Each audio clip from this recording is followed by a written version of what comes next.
Et mon père riche dirait « C'est exactement pour ces raisons, pour ces mots, qu'il est pauvre. » Regardez les gens qui gagnent à la loterie. Ils s'appauvrissent aussi vite parce qu'ils ont toujours une mentalité de pauvre, même lorsqu'ils avaient beaucoup d'argent. Les gens disent « Pourquoi ne pas donner de l'argent aux pauvres ?» Le seul problème, c'est que cela crée encore plus de pauvres. Cela ne fait qu'aggraver le problème de la pauvreté. Comme le dit le proverbe, « Donnez un poisson à un homme, et il mangera un jour. Apprenez-lui à pêcher, et il mangera toute sa vie. » Quand j'essaie d'apprendre la richesse aux gens, les gens me disent « Non, non, non, leur dites pas ça, faut les garder pauvres. Ne leur apprenez pas à pêcher, donnez-leur le poisson. » Je suis pas vraiment religieux, mais les pauvres seront toujours parmi nous parce que ça commence dans la tête. Si vous pouviez guérir le cancer, vous seriez trillionnaire instantanément. Je pense que ce sont les pauvres qui sont avides, parce que beaucoup de personnes cherchent des conseils financiers auprès d'individus qui ne sont pas véritablement impliqués dans le domaine financier. Ils peuvent consulter un planificateur financier, un courtier en bourse ou un agent immobilier, mais ces professionnels ne sont pas toujours au cœur de l'action.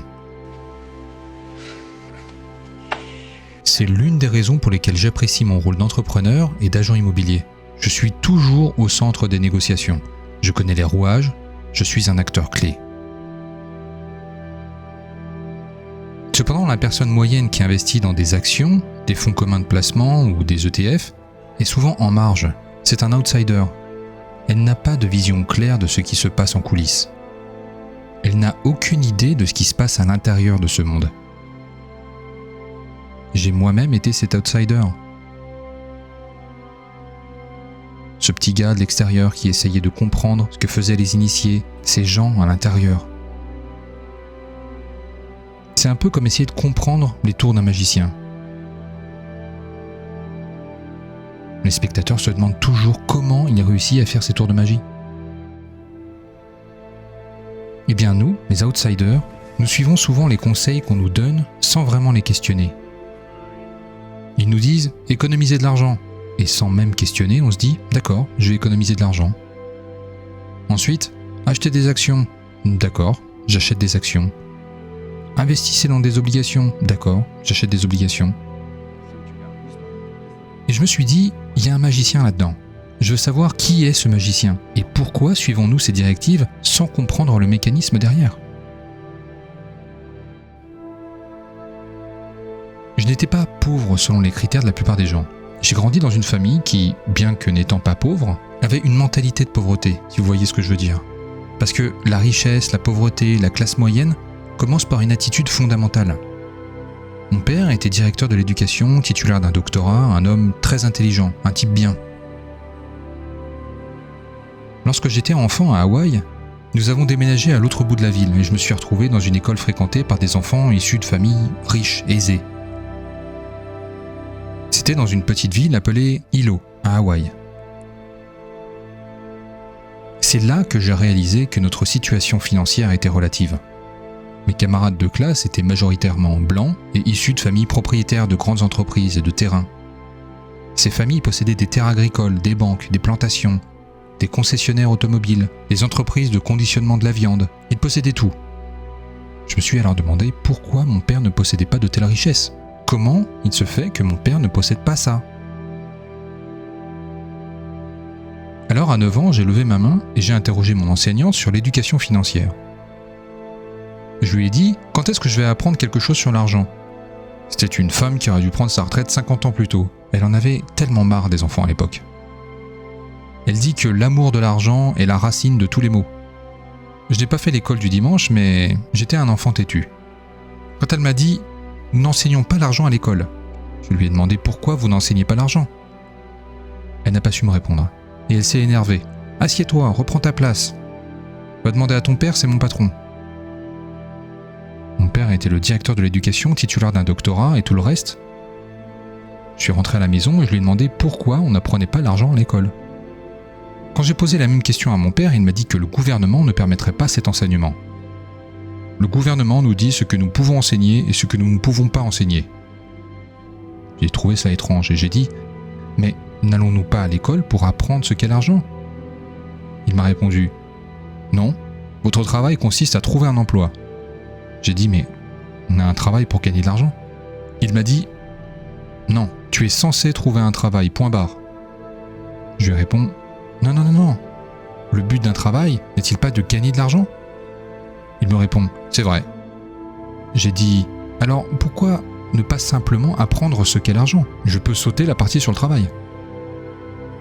Il s'est énervé et m'a dit, écoute, mon père était japonais, très grand, 1m90, un homme imposant, un bon gars. Mais il m'a dit, si tu veux apprendre ce qu'est l'argent, pourquoi ne demandes-tu pas au père de ton meilleur ami, Mike, ce qu'est l'argent ? J'ai répondu, pourquoi ? Il m'a répondu que le père de Mike était un entrepreneur. J'ai répondu, quoi ? Mais qu'est-ce que tu es, toi ? Il m'a répondu, je suis un employé du gouvernement. J'ai dit, oh mais quelle est la différence ? La différence, c'est qu'un entrepreneur doit s'y connaître en argent, sinon il n'est plus entrepreneur. Et il m'a dit qu'un employé n'a pas besoin de s'y connaître en argent parce que le gouvernement s'occupe de lui. Son entreprise s'occupera de lui. J'étais un enfant et je ne savais plus où j'en étais. Mais j'ai suivi le conseil de mon père et je me suis rendu au bureau du père de Mike. J'ai frappé à sa porte et j'ai dit « Apprends-moi ce qu'est l'argent ». Il m'a dit « Va-t'en petit ». Et maintenant, à force de persévérance, mon père riche a commencé à m'enseigner ce qu'est l'argent. À une condition. Et cette condition était qu'il ne me paierait jamais. Il m'a dit que, dès que je te paierai, tu penseras comme un employé. Et il m'a dit, c'est le piège à éviter. C'est ainsi que mon parcours d'apprentissage financier a commencé avec mon père riche. Il m'a enseigné les principes de l'argent. Il m'a dit que les entrepreneurs travaillent souvent sans rémunération immédiate. Et j'ai dit, comment je fais pour gagner de l'argent ? Il m'a dit, c'est ce que font les entrepreneurs. Alors comment puis-je apprendre ce qu'est l'argent ? Pour illustrer ces leçons, il m'a introduit au jeu de Monopoly. C'est à travers ce jeu que j'ai commencé à apprendre les bases de l'investissement et de la création de richesse. J'ai commencé à travailler sans rémunération, ramassant les mégots de cigarettes et nettoyant les hôtels-restaurants de mon mentor. Avec le temps, j'ai évolué vers des postes plus administratifs comme le marketing et la comptabilité. J'étais en quelque sorte son apprenti, mais toujours sans salaire. C'est lui qui m'a introduit à la compréhension de l'argent, notamment à travers le jeu Monopoly. Un jour, j'étais frustré, énervé, et je lui ai demandé pourquoi il ne m'enseignait pas directement quelque chose sur l'argent. Et il m'a dit « Qu'est-ce que tu crois qu'on fait ?»« Eh bien, nous jouons au Monopoly. » Il m'a répondu « Non, non, non, non. Qu'est-ce que tu crois qu'on fait ? On joue au Monopoly.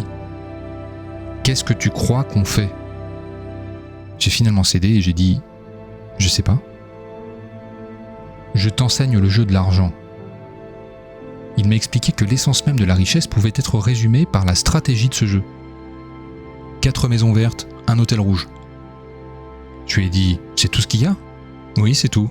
Qu'est-ce que tu crois que je fais dans la vie réelle ? Il m'a emmené dehors et m'a montré ses propriétés. Quelques années plus tard, quand j'avais 19 ans, j'ai découvert qu'il avait mis en pratique cette stratégie dans la vraie vie. Il avait acquis un immense terrain à Hawaï, sur lequel se trouve aujourd'hui l'hôtel Hyatt Regency. Tout comme dans le jeu Monopoly, il a investi dans des actifs qui ont ensuite pris de la valeur. L'hôtel qu'il a construit a pris de la valeur et a été vendu 800 millions de dollars. C'est ainsi que j'ai appris la valeur de l'argent. Il m'a enseigné qu'accepter un salaire régulier éteint notre désir d'en apprendre davantage. Il dit que tant que vous avez faim, vous réfléchissez. Et c'était un très grand professeur. Aujourd'hui, quand on me demande ce que je fais, je réponds que je joue au Monopoly dans la vraie vie. J'investis dans des propriétés, des puits de pétrole, des terrains de golf et des entreprises. Je suis également auteur du livre « Père riche, Père pauvre », qui est en réalité un livre sur la comptabilité. Bien que la comptabilité puisse sembler ennuyeuse, le fait que ce livre soit devenu le plus populaire en matière des finances personnelles montre l'importance de ce savoir.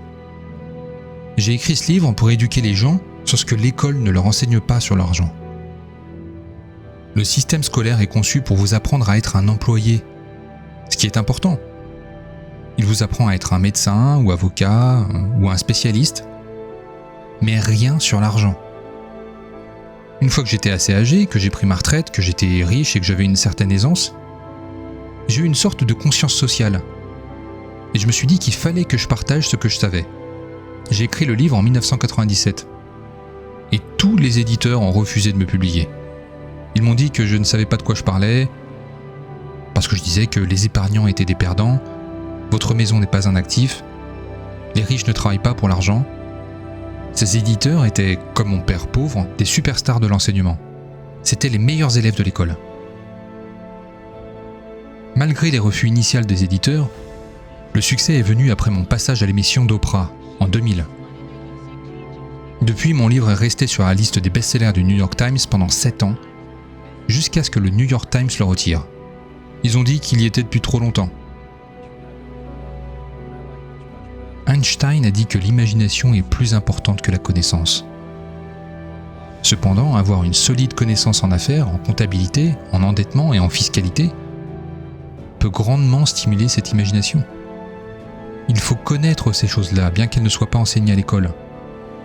Quand on me demande comment mon père riche a appris tout cela pendant que mon père pauvre, avec son doctorat, n'en savait rien, je réponds que c'est à cause d'un événement. Mon père riche, quand il avait 13 ans, avait perdu son père. Il a donc dû abandonner l'école, ce qui a été une bénédiction. Vous savez, parfois, une bénédiction ne semble pas être une bénédiction, mais elle s'est avérée être une bénédiction.